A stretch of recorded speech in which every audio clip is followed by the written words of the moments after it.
the soul. We ask Allah to guide us to the straight path.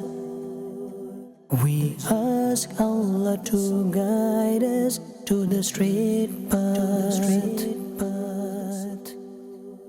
Alhamdulillahi Rabbil Alameen. Wassalatu wassalamu ala Sayyidil Anbiya'i wal Mursaleen, amma ba'd. Fa'a'udhu billahi minash shaitanir rajim. Bismillahir Rahmanir Rahim. Wassalatu wassalamu alayka ya Sayyidi ya Rasulullah wa ala alika wa ashabika ya Sayyidi ya Habibullah. Salatu wassalamu alayka ya Sayyidi ya Nabi Allah wa ala alika wa ashabika ya Sayyidi ya Nur Allah. Welcome back to our series, The Journey of the Soul. We have reached episode number 10. For those who have been with us from the start, you may have learned many things. For those who have just joined us today, inshallah, you will get to learn various things. And you might be able to go online, maybe on Madani Channel's YouTube page, maybe find the past episodes as well. You will find them very interesting and informative. Today, inshallah, we're going to talk about something, again, unique. Heaven and hell, and what it means, what heaven and hell means, subhanAllah. In simple words, heaven is the peace of all peace, and hell is the punishments of all punishments. Heaven is the luxury of all luxury. It's a place for righteous servants of Allah subhanahu wa ta'ala. And hell is this dungeon, a gloomy, scary, evil place for evil residents. Those people who have gone away from the teachings of their Prophet, those people who have gone away from the command of God. And inshallah, today we will try to walk through, to some extent, the different aspects of heaven and hell. I'm going to start with this hadith. Hazrat Abu Hurairah radiyallahu ta'ala an, he says that the Prophet sallallahu alayhi wasallam said that Allah subhanahu wa ta'ala said in hadith al-Qudsi, أَعْدَدْتُ لِعِبَادِيَ الصَّالِحِينَ مَا لَا عَيْنٌ رَأَتْ وَلَا أُذُنٌ سَمِعَتْ وَلَا خَطَرَ عَلَى قَلْبِ بَشَرٍ. Allah Tabarak wa Ta'ala says that I have prepared for my righteous servants something that no eye has ever seen, no ear has ever heard, and no heart has ever imagined such a thing. No heart is never crossed the mind or the heart of an individual. That is the description of Jannah. Something that is beyond your wildest imagination. You know, sometimes we hear that in the year, for example, 2050, right, there will be flying cars, subhanallah. So we make some kind of assumption, a theory, a hypothesis, and then if God's will wants it to happen, then we in the future see these kind of inventions.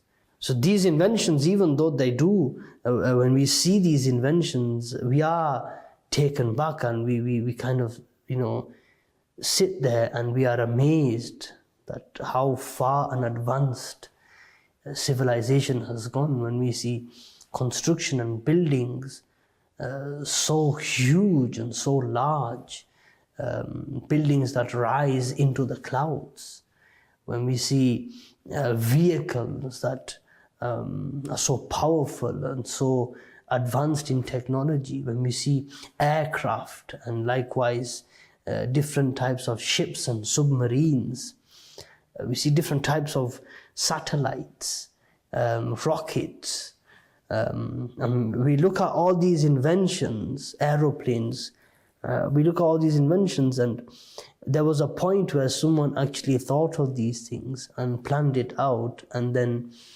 achieved that. So all these things were generally achievable, perceivable. Whereas Jannah is something that is beyond your wildest imaginations, and so beyond your wildest imagination that a person could not even perceive what Jannah is. Subhanallah. That one could not sit here and say Jannah can be like this, it can be like this, it will have this in it. The Prophet ﷺ has given us a small amount of information regarding Jannah. And the information he has given us, Allah subhanahu wa ta'ala in the Quran, He explains Jannah, and He says, for example, He says gardens, a person will have gardens with rivers flowing through them, rivers flowing underneath them. And that's all Allah subhanahu wa ta'ala gives. He says, this is the description of Jannah. Gardens, you will have rivers flowing under them. Now, why Allah subhanahu wa ta'ala gives us such a brief description? And the truth is, our mind cannot even imagine the reality of Jannah. Our mind cannot perceive the status of Jannah. Our mind cannot even imagine what Jannah would be like. So Allah subhanahu wa ta'ala gives us a description that our mind can to some extent comprehend. Another hadith regarding the description of Jannah. Remember, these descriptions, like I mentioned, are very brief descriptions, just to give you an aspect of the luxury and the privileges a believer will get in Jannah. Prophet sallallahu alaihi wasallam, he says that in Jannah a believer will have a house made from a single pearl. If you look at constructions and buildings today, the highest buildings, right, that take our breath away, or the largest building, the big palaces, the castles, the forts, when we look at them, they take our breath away. And all of these buildings are created from large bricks and different segments they are created with. But one could not imagine the entire building made out of pearl, which has been hollowed, subhanallah. And the length of this palace of one sort would be 60 miles. And if this was in the dunya, one would become a shar'i musafir in his own home. Subhanallah, he will become a shar'i musafir in his own home. Subhanallah. Now this palace will have gardens. He'll have 2 gardens. وَلِمَنْ خَافَ مَقَامَ رَبِّهِ جَنَّةً. Allah says in the Quran that the one who is fearful of his Lord, maqama rabbihi, the station of his Lord, he'll get 2 jannahs, subhanallah. So the person, he will have 2 gardens, and all the utensils in this garden, all the decoration will literally be plastered with gold and silver, subhanallah. These descriptions are to show you the luxury one will be living within Jannah. That was a very brief description of Jannah. If a person was to really sit down and understand the complexity and the various different portals of Jannah, he would spend hours, months, years studying Jannah. Even then, he has not reached the first room of Jannah, subhanallah. Let's now have a look at Jahannam and what the Prophet ﷺ and the verses of the Quran have told us regards to Jahannam. Allah subhanahu wa ta'ala first and foremost protect us all from the fire of hell. On the day of judgment, hell will be dragged by 70,000 chains they will have on it. 70,000 chains. And on each chain, 70,000 angels will be dragging this humongous pit of fire. And this fire is the most vicious fire. Allah subhanahu wa ta'ala says that its fuel is rock, stone, and humans. In the dunya we burn some wood and we see how strong the flame is. And if you ever witness a volcano, you would see that the magma, the lava flowing out of a volcano is in essence rock.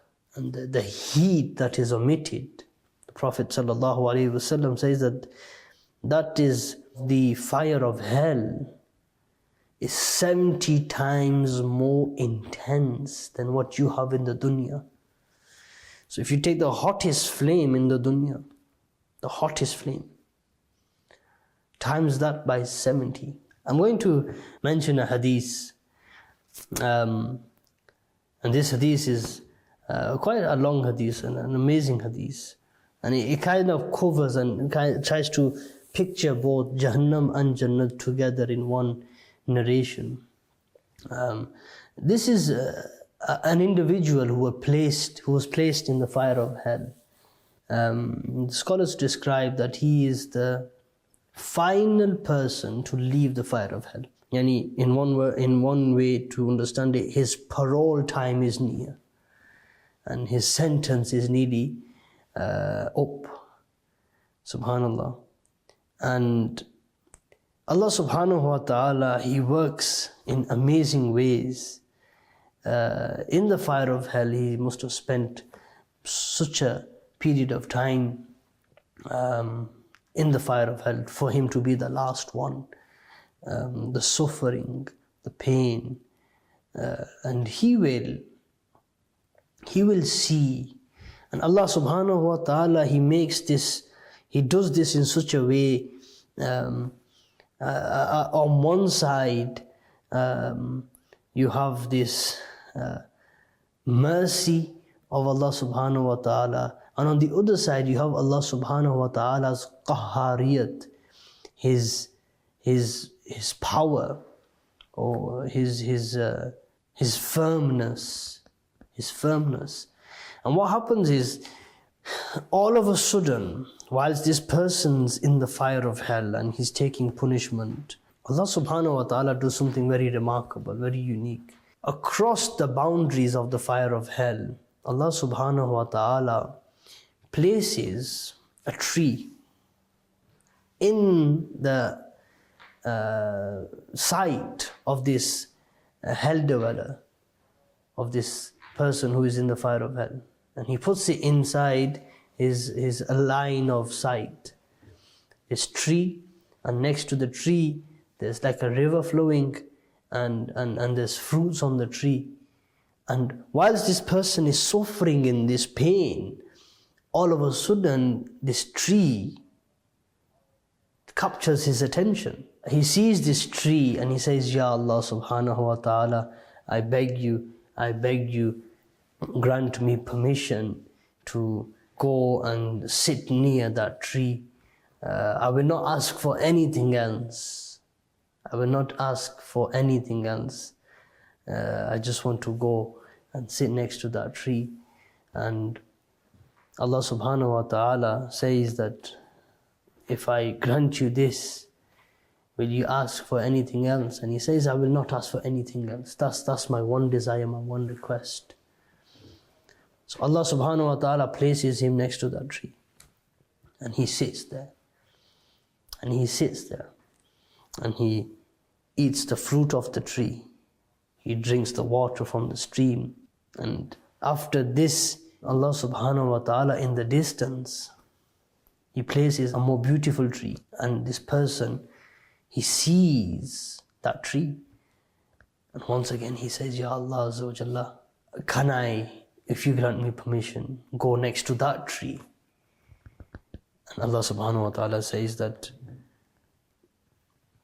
if I grant you this, will you ask me for anything else? He says, no, I will not ask you for anything. This is all I want. He mesmerized by the tree. Allah subhanahu wa ta'ala places him under that tree, under the shade of that tree, and he stays there. He drinks the water. Allah subhanahu wa ta'ala does this again. He places another tree in the distance after. And once again this person says that, Ya Allah Azza wa Jalla, can you put me next to that tree? He drinks the water on this third tree and he stays there. He hears the sounds of Jannah. He could hear the people speaking in Jannah. He could hear the sounds of Jannah. And he's mesmerized by this. And he says, Ya Allah subhanahu wa ta'ala, I won't ask for anything else, but just put me inside Jannah. That's all I ask for. This is the summary of the narration. This is the summary of the narration. I've selected the words to some extent wisely. And he is then placed in Jannah. This is the story of a person who was the last person to exit the fire of hell, the last person to enter into heaven. Allah subhanahu wa ta'ala, He is the most compassionate, and maybe narrations like this allow us to understand the magnitude of the blessings Allah subhanahu wa ta'ala wants to give us. He does want to give us those blessings. Do we want to take them blessings? Allah subhanahu wa ta'ala grant us all Jannah. Ameen bijahi Nabil Ameen. Sallu ala al-Habib sallallahu ala Muhammad sallallahu alayhi wa sallam. The journey of the soul. We ask Allah to guide us to the straight path. We ask Allah to guide us to the straight path.